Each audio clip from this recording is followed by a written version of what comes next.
Okay, hello. Once again, we're reading from A Course in Miracles. This is chapter 7. Chapter 7 is called The Gifts of the Kingdom. And this part is section 8, and it's called The Unbelievable Belief. Here we go. We have said that without projection, there can be no anger, but it is also true that without extension, there can be no love. These reflect a fundamental law of the mind, and therefore one that always operates. It is the law by which you create and were created. It is the law that unifies the kingdom and keeps it in the mind of God. To the ego, the law is perceived as a means of getting rid of something it does not want. To the Holy Spirit, it is the fundamental law of sharing by which you give what you value in order to keep it in your mind. To the Holy Spirit, it is the law of extension. To the ego, it is the law of deprivation. It therefore produces abundance or scarcity depending on how you choose to apply it. This choice is up to you, but it is not up to you to decide whether or not you will utilize the law. Every mind must project or extend because that is how it lives, and every mind is life. The ego's use of projection must be fully understood before the inevitable association between projection and anger can finally be undone. The ego always tries to preserve conflict. It is very ingenious in devising ways that seem to diminish conflict because it does not want you to find conflict so intolerable that you will insist on giving it up. The ego, therefore, tries to persuade you that it can free you of conflict, lest you give the ego up and free yourself. Using its own warped version of the laws of God, the ego utilizes the power of the mind only to defeat the mind's real purpose. It projects conflict from your mind to other minds in an attempt to persuade you that you have gotten rid of the problem. There are two major errors involved in this attempt. First, strictly speaking, conflict cannot be projected because it cannot be shared. Any attempt to keep part of it and get rid of another part does not really mean anything. Remember that a conflicted teacher is a poor teacher and a poor learner. His lessons are confused and their transfer value is limited by his confusion. The second error is the idea that you can get rid of something you do not want by giving it away. Giving it is how you keep it. The belief that by seeing it outside you have excluded it from within is a complete distortion of the power of extension. That is why those who project are vigilant for their own safety. They are afraid that their projections will return and hurt them. Believing they have blotted their projections from their own minds, they also believe their projections are trying to creep back in. Since the projections have not left their minds, they are forced to engage in constant activity in order not to recognize this. You cannot perpetuate an illusion about another without perpetuating it about yourself. There is no way out of this because it is impossible to fragment the mind. To fragment is to break into pieces, and mind cannot attack or be attacked. The belief that it can, an error the ego always makes, underlies its whole use of projection. It does not understand what mind is and therefore does not understand what you are. Yet its existence is dependent on your mind because the ego is your belief. The ego is a confusion in identification. Never having had a consistent model, it never developed consistently. It is the product of misapplication of the laws of God by distorted minds that are misusing their power. Do not be afraid of the ego. It depends on your mind, and as you made it, by believing in it, so you can dispel it by withdrawing belief from it. Do not project the responsibility for your belief in it onto anyone else, or you will preserve the belief. When you are willing to accept sole responsibility for the ego's existence, you will have laid aside all anger and all attack because they come from an attempt to project responsibility for your own errors. But having accepted the errors as yours, do not keep them. Give them over quickly to the Holy Spirit to be undone completely so that all their effects will vanish from your mind and from the sonship as a whole. The Holy Spirit will teach you to perceive beyond your belief, because truth is beyond belief and his perception is true. The ego can be completely forgotten at any time because it is a totally incredible belief, and no one can keep a belief he has judged to be unbelievable. The more you learn about the ego, the more you realize that it cannot be believed. The incredible cannot be understood because it is unbelievable. The meaninglessness of perception based on the unbelievable is apparent, but it may not be recognized as being beyond belief because it is made by belief. The whole purpose of this course is to teach you that the ego is unbelievable and will forever be unbelievable. You who made the ego by believing the unbelievable cannot make this judgment alone. By accepting the atonement for yourself, you are deciding against the belief that you can be alone, thus dispelling the idea of separation and affirming your true identification with the whole kingdom as literally part of you.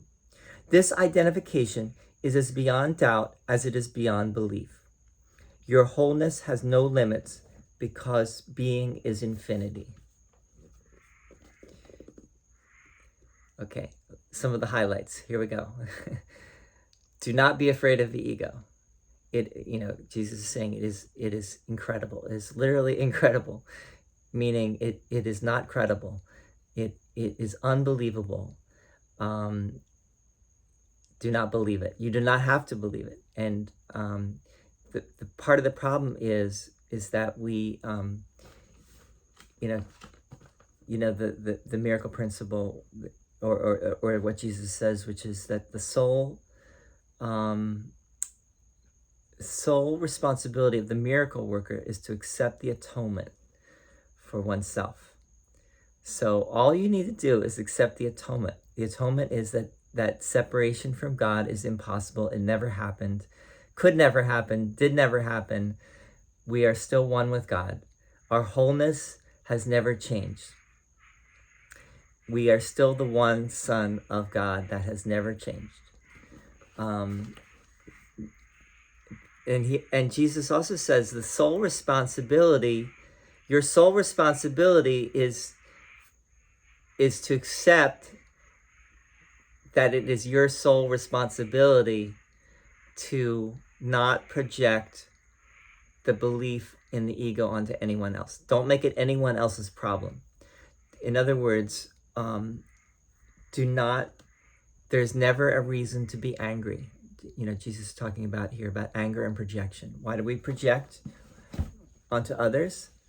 We project, basically what we're doing when we get angry is we are projecting, we are rejecting our own responsibility for dealing with our own lack of peace and our own non-acceptance of the truth of what we are, which is our oneness. We are literally, Jesus is saying the love of God. That is all we are. That is our true essence. When we get angry at anything, upset, even though in the least bit, Jesus is saying, there's no order of difficulty in miracles, meaning that the slightest disturbance is not any different than the greatest disturbance that you may experience. Like getting wildly, madly upset about something is not any different than just getting a little bit upset. It's all the same thing. It's projecting that responsibility outward on the external, rather than going within oneself and dealing with the root of the problem, with our let's say the root of our dis-ease.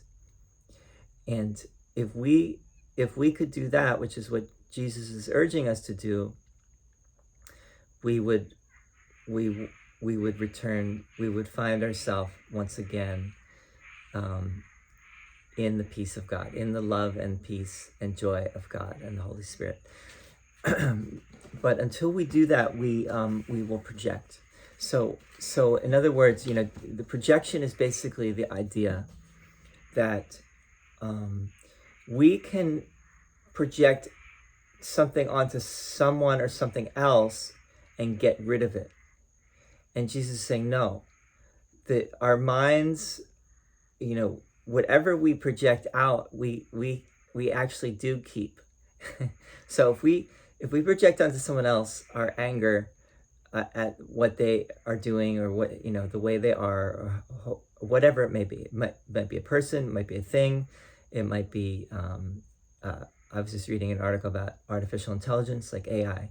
Like, you're very worried, and suddenly you're projecting that fear, and maybe it's anger too, that you're projecting onto, whether you're angry at the people that are creating AI, or that are, pushing the limits of it, or maybe you're angry at China for its oppression using AI technology, or, whatever it might be. It all comes down to the same thing. It really comes down to sin, guilt, and fear, and that is the ego's domain. That is, what the ego is trying to get us to be in, so that we will not deal with we won't see beyond it, and dispel and dissolve the ego. Because the ego really is nothing. Jesus keeps saying this over and over again. Not only is the ego incredible, it is nothing. Truth is beyond belief. The ego requires our belief, but truth is beyond belief. And the Greek word is paradox, beyond belief. Truth is paradoxical, meaning our linear intellectual ego mind cannot understand it, try as it might. As Einstein said, he's there behind me, intuition is more important than intellect. So, and intuition is really the domain of spirit, the Holy Spirit. The still small voice ever reminding us that everything is already all right. There's nothing ever to worry or be afraid of. Think of all the songs, that say don't worry. All the songs about not worrying. Don't worry. Why is that? Because really, the music and songs really, that's why we don't listen to songs, because if we did, then we might learn something and really get it. But the songs have the message, the music has the message, if we would just listen to the music. But anyway, that's for another day, that thought. But the main thing here is that when we project, we think we are done with it. Like, we've projected the problem outward, and so we don't have to deal with it. We've made something else the problem outside of ourselves. We're the good ones. We're okay. We're innocent, and they are the bad ones. That person or that thing is the bad thing, and I'm the good thing. I'm the good one. I don't, I'm right. I am justified in my anger or my upset, and that's because I see myself as innocent. But it's not the innocence of the Holy Spirit. It's the ego's form of innocence. You don't really see yourself as innocent, actually. If you have that upset and that anger, you don't really see that. You are in denial. This is a very important point that Jesus is making. If the world is divided up into good and bad, good and evil, then whatever you're making evil is how you also see yourself. You have not gotten rid of it by making someone or something outside of you the demon or the evil that needs to be done away with. Everything, it's all an inside job. Everything is working on why you are not at peace. And there's a lot of, as I've been saying, there's a lot of nuances here. We could go into some of the nuances of Jesus' discussion, but I think that's what we talked about there. is enough for now, and we'll hopefully we'll tease out some of the nuances as we go along.